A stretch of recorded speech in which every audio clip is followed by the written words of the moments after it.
Olá, meus irmãos, como vocês estão? Estamos aqui para mais um estudo bíblico. Estou gravando esse vídeo aqui com esse propósito.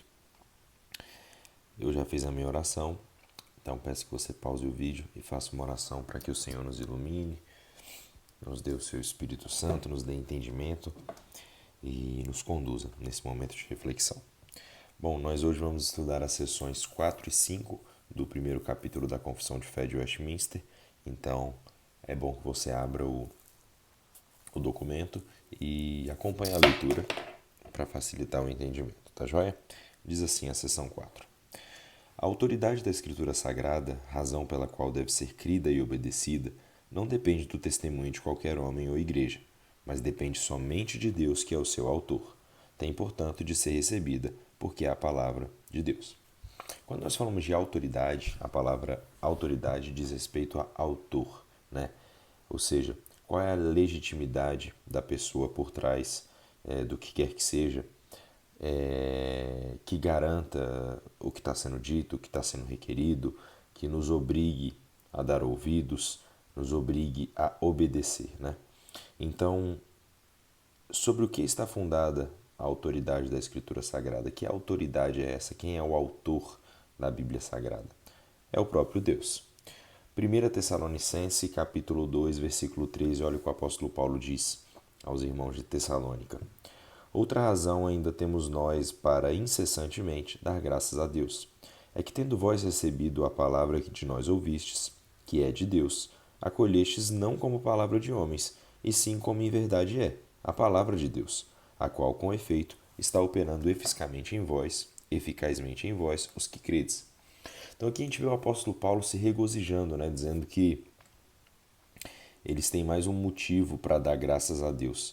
E a razão pela qual ele se alegra e está grato a Deus é que esses irmãos de Tessalônica receberam a palavra do Evangelho como ela de fato é, não como palavra de homens, mas como palavra de Deus. E isso faz toda a diferença.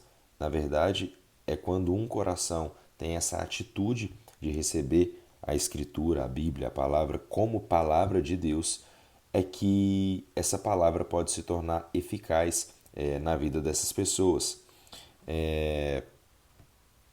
E essa, na verdade, é uma característica muito determinante dos cristãos. Eles são como esses irmãos de Tessalônica.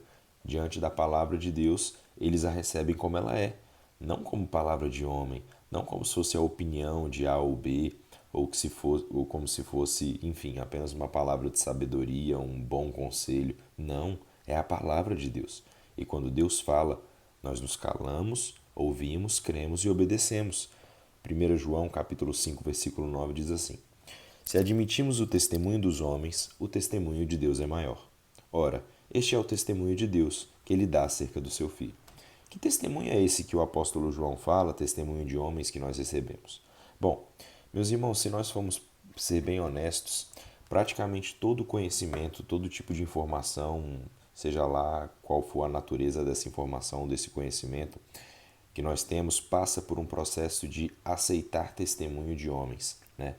Então, quando você toma um remédio, por exemplo, você está aceitando o testemunho de químicos, cientistas, médicos, farmacêuticos acerca dos benefícios daquele remédio e dos seus efeitos colaterais. Na verdade, você não estudou química, você não conhece farmacologia, mas você aceita o testemunho dos homens, né? Enfim, tudo quanto é coisa, né? Sobre tecnologia, sobre as leis da física, né? Ou você não estudou como Isaac Newton, como Einstein, e fez todos os experimentos para se certificar que as leis que esses homens estabeleceram são reais. Não, você aceita o testemunho dos homens, sejam eles cientistas, sejam eles sábios, sejam eles pessoas em quem vocês confiam, né? Você simplesmente aceita o testemunho de homens. E se nós aceitamos o testemunho dos homens, muito mais nós temos que aceitar o testemunho de Deus, porque Ele é o próprio Deus. Nós temos que nos submeter à Escritura Sagrada, não porque homens dizem que nós devemos fazer isso, não porque eventualmente a igreja, enquanto instituição, nos estimula a obedecer a palavra ou nos diz que nós devemos obedecer. Nós temos que obedecer porque ela é a palavra de Deus. É em virtude da posição do seu autor, quem ele é. ele é o próprio Deus, tá certo? Uma coisa que é importante a gente esclarecer acerca da relação da igreja com a palavra de Deus. Em algumas aulas anteriores, nós estudamos que um dos critérios utilizados para atestar a inspiração dos livros que constam na Bíblia, ou seja, como que funcionou o processo para definir que um livro era de fato inspirado por Deus para que ele constasse do cânon bíblico. Nós vimos que a igreja primitiva se certificou de que esse livro teria sido escrito ou por um apóstolo ou sob a supervisão dele. Afinal de contas, os apóstolos eram comissionados por Deus e estavam sob inspiração divina, né? Inclusive, o ministério deles era acompanhado de sinais e maravilhas que autenticavam essa comissão da parte deles. Então, a igreja primitiva, de fato, desempenhou um papel muito importante no sentido de garantir para nós essa certeza de que esses escritos foram mesmos produzidos por esses homens ou sob a supervisão deles. Isso, contudo, irmãos, não significa que a igreja produziu a Escritura Sagrada, que é a igreja que legitima a Escritura Sagrada. De maneira nenhuma. É o contrário. É a palavra de Deus que produz a igreja. É a palavra de Deus que gera a igreja e não o contrário. A gente pode ilustrar isso da seguinte maneira. Suponha que você esteja em uma monarquia. Como a gente sabe, em uma monarquia, a sucessão ao trono se dá pelos descendentes do rei. Quando o rei morre, o seu descendente, geralmente o seu primogênito do sexo masculino, vai ocupar o trono.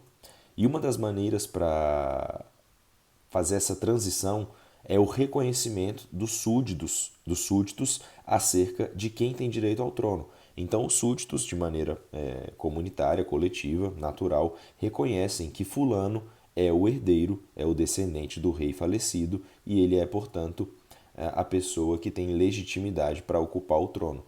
Isso, contudo, não significa que o direito do herdeiro ao trono se dá em virtude do reconhecimento dos súditos. Não é o reconhecimento dos súditos que dá a esse herdeiro a autoridade para ocupar o trono. Eles apenas reconhecem esse fato.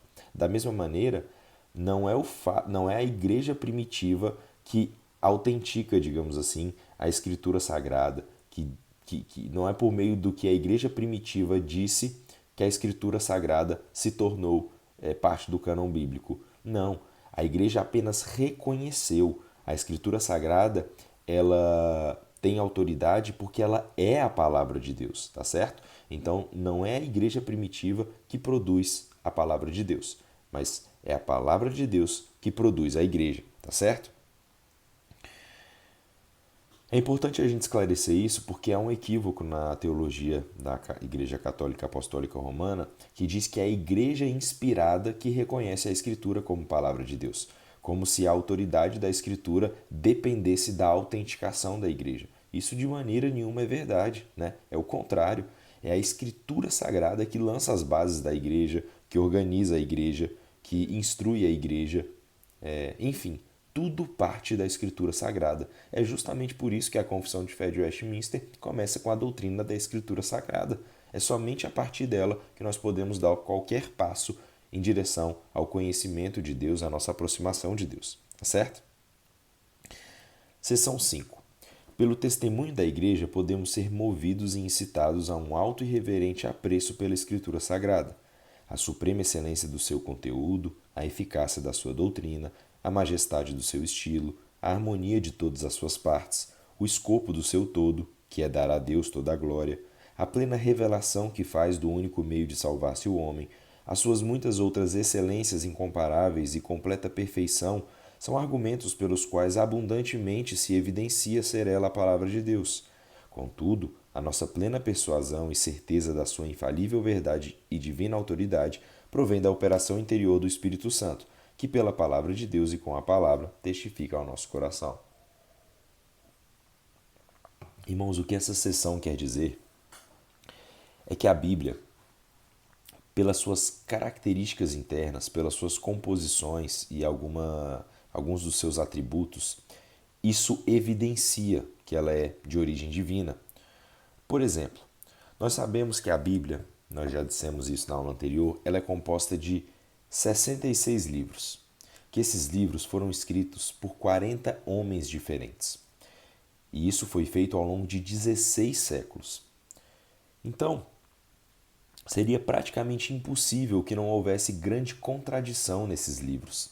Seria muito difícil que não houvesse informações furadas,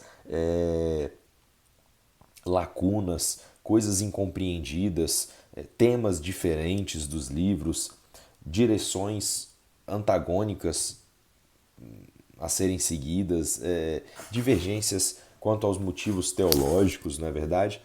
Mas não é isso que acontece. Nós vemos uma sabedoria e inteligência sobrenatural que harmoniza todos esses livros em um só desígnio, que é dar toda glória a Deus, não é verdade? Então, isso é uma grande evidência de que a Bíblia, de fato, ela é de origem divina, né? Há uma sabedoria sobrenatural que conduz toda ela. É como se fosse, e de fato todos os escritos obras de um só autor, ao longo dos 16 séculos e por intermédio dos 40 homens, nesses 66 livros. E quem é esse autor? Evidentemente o Espírito Santo. A Bíblia ela nos dá profundo conhecimento da natureza humana em suas diversas condições e relações. A Bíblia fala sobre o coração do ser humano, os seus anseios, as suas debilidades, o seu comportamento, as suas fragilidades, as suas competências, as suas capacidades.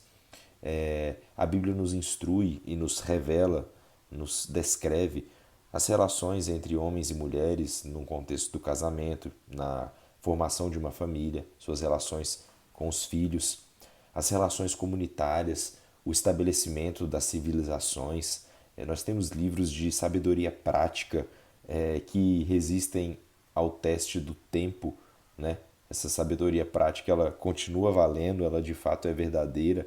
A gente verifica as leis que a Bíblia estabelece ao nosso redor, no nosso cotidiano, em todo o tempo. Isso também é uma evidência de que esse livro é de origem divina, é muita sabedoria, muito profunda, nas mais diversas áreas. Homem nenhum poderia ter escrito esse livro se não fosse por inspiração de Deus. A Bíblia oferece brilhantes soluções para os mais diversos problemas que a humanidade enfrenta, né? É realmente chocante, irmãos, impressionante quando nós paramos para analisar detidamente a lei de Deus no Antigo Testamento, né? Pentateuco, Deuteronômio, Êxodo, Levítico, e a justiça da lei de Deus, a maneira como ele organiza o povo de Israel, as relações sociais, econômicas, religiosas, familiares. É realmente incrível que a maneira como Deus dispõe todas essas coisas e revela a sua justiça e oferece soluções para os problemas que as sociedades enfrentam, né? Existe também mais uma evidência da divindade da Bíblia, a qualidade da moralidade revelada pela lei de Deus. É uma moral muito elevada que não encontra paralelo em nenhum outro lugar, em nenhuma outra religião, em nenhuma outra civilização, em nenhuma outra sociedade, em época nenhuma da história do ser humano. A moralidade que a Bíblia nos apresenta, os valores que são cultivados e que podem ser verificados na lei de Deus, eles são por demais elevados para que seja um produto do intelecto humano. É simplesmente impossível, né? Mais uma evidência da origem divina da Bíblia é o poder que ela tem sobre a consciência humana, irmãos. Livro produzidos há mais de milênios atrás e ele continua sendo debate, objeto de divergência, de discussão, de estudo, de elaboração do ser humano, de todas as civilizações, né? Todos os nossos valores, né, principalmente do Ocidente, estão pautados na cultura judaico-cristã, que por sua vez tem origem na própria Bíblia Sagrada.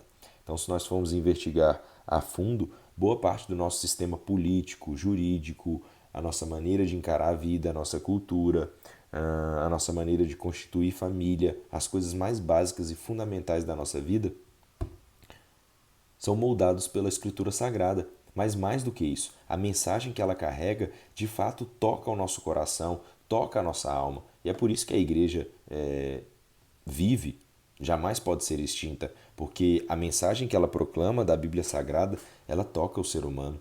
Ora, não é isso que nós estamos fazendo? Gastando tempo, energia, nossos recursos, nossos neurônios, para nos aproximar, para compreender mais essa palavra, para nos alimentar dela, porque ela exerce grande poder sobre a nossa alma e sobre o nosso coração. Então isso é mais uma evidência de que a Bíblia, de fato, ela é de origem divina e não produto do intelecto humano.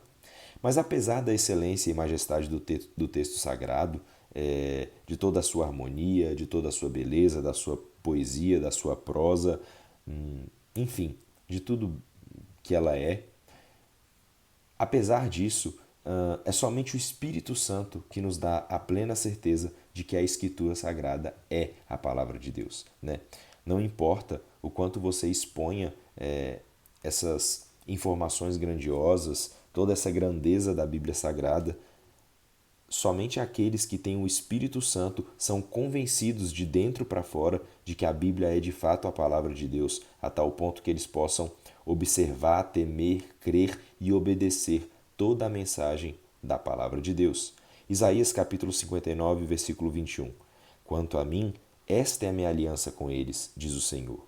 O meu espírito, veja a conexão, o meu espírito que está sobre ti e as minhas palavras que pus na tua boca não se apartarão dela, nem da de teus filhos, nem da dos filhos de teus filhos. Não se apartarão desde agora e para todo sempre, diz o Senhor. Então, o profeta Isaías ele é muito claro em estabelecer essa conexão entre a palavra de Deus e o Espírito. Aonde está a palavra de Deus, está o Espírito. E aonde está o Espírito de Deus, está a palavra. Só pode ter a palavra de Deus aquele que tem o Espírito Santo. Muitos podem até ler a Bíblia, podem ouvir falar da Bíblia, podem ouvir pregações acerca da Bíblia, mas eles só terão de fato a palavra de Deus se receberem o Espírito Santo, porque o poder da palavra é operado pelo Espírito.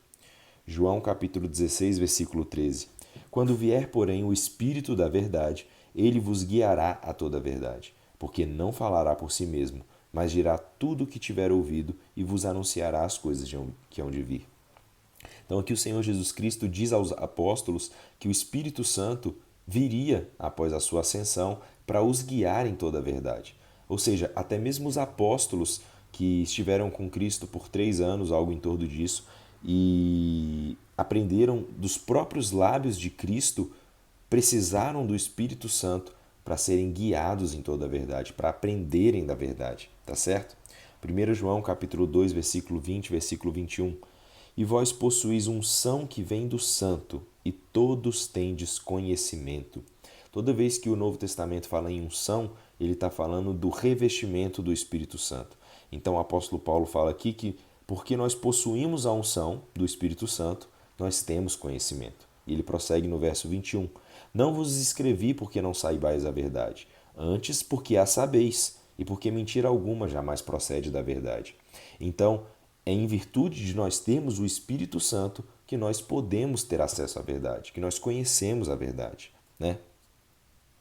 Então, se o próprio Cristo e os apóstolos foram ungidos com o Espírito Santo para os seus ministérios, para, enfim, a relação com a verdade, quanto mais nós cristãos precisaremos do Espírito Santo para que a palavra de Deus de fato se nos achegue como palavra de Deus, que a escama dos nossos olhos e esse véu de iniquidade do nosso coração seja removido para que nós recebamos a palavra como palavra de Deus, como verdade e possamos compreendê-la, né? 1 Coríntios capítulo 2, versículo 10 a 12. Mas Deus nulo revelou pelo Espírito, porque o Espírito a todas as coisas perscruta, até mesmo as profundezas de Deus. Porque qual dos homens sabe as coisas do homem, senão o seu próprio Espírito que nele está? Assim, também as coisas de Deus, ninguém as conhece senão o Espírito de Deus. Ora, nós não temos recebido o Espírito do mundo, e sim o Espírito que vem de Deus, para que conheçamos o que por Deus nos foi dado gratuitamente. Então, apesar da Escritura Sagrada ter sido dado gratuitamente a toda a humanidade, somente aqueles que recebem o Espírito Santo, que têm o Espírito Santo, vão reconhecer a verdade da Escritura e vão poder compreendê-la, tá certo? Isso faz parte de esse processo de reconhecimento da Escritura como sendo de origem divina, ela é uma revelação espiritual promovida pelo próprio Espírito de Deus. Então, quando o crente lê a Escritura ou ele ouve a pregação do Evangelho na igreja ou onde quer que seja, o Espírito Santo autentica essa mensagem no seu coração como verdade. Ele não vai duvidar de que aquilo seja a verdade. Será autenticado no seu coração de que essa mensagem é a verdade. E além disso, ele receberá entendimento. O Espírito Santo vai lhe dar compreensão do conteúdo e do significado da palavra de Deus, de maneira que ela se tornará eficaz para transformar as nossas vidas. Toda vez que a palavra de Deus ela é proclamada, a nossa vida ela é impactada, se temos o Espírito Santo, tá certo? João capítulo 10, versículo 2 a 5. Aquele, porém, que entra pela porta, esse é o pastor das ovelhas. Para este o porteiro abre, as ovelhas ouvem a sua voz, ele chama pelo nome as suas próprias ovelhas e as conduz para fora. Depois de fazer sair todas as que lhe pertencem, vai adiante delas, e elas o seguem, porque lhe reconhecem a voz. Mas de modo nenhum seguirão o estranho, antes fugirão dele, porque não conhecem a voz dos estranhos. Quando a gente recebe o Espírito Santo e nós lemos a Escritura ou ouvimos a proclamação da mensagem do Evangelho, nós ouvimos a voz do nosso bom pastor e nós o reconhecemos e nós o seguimos. Aqueles que não têm o Espírito Santo jamais vão reconhecer a autoridade da palavra de Deus como sendo de origem divina, como sendo a própria verdade. Então, ainda que a Bíblia seja surpreendentemente bela, surpreendentemente poderosa, completa, harmônica, que seja assim um tanto quanto mesmo evidente de que ela não é produto do intelecto humano, mas produto do intelecto de Deus, do coração de Deus. Somente aqueles que têm o Espírito de Deus poderão recebê-la como a verdade e poderão compreendê-la. Os demais estarão com o coração fechado para essa recepção. Então, vou parar o nosso estudo por aqui, irmãos. Nós continuamos no nosso próximo encontro. E vamos orar, falando em Espírito Santo e na relação dele com a palavra, para o entendimento. Vamos orar. Pai, em nome do Senhor Jesus Cristo, eu te agradeço, Pai, por esse momento de reflexão. Te peço, Deus, que o Senhor ilumine os nossos corações, o nosso entendimento, para que nós possamos receber a Tua palavra, nos submeter a ela e obedecê-la. Que nós possamos compreender todo o conteúdo, Pai, do Evangelho, para que a Tua palavra seja eficaz em nos transformar de dentro para fora, para a glória do Teu nome. E é assim que nós oramos em nome de Jesus. Amém. Um grande abraço, meu irmão. Fique com Deus.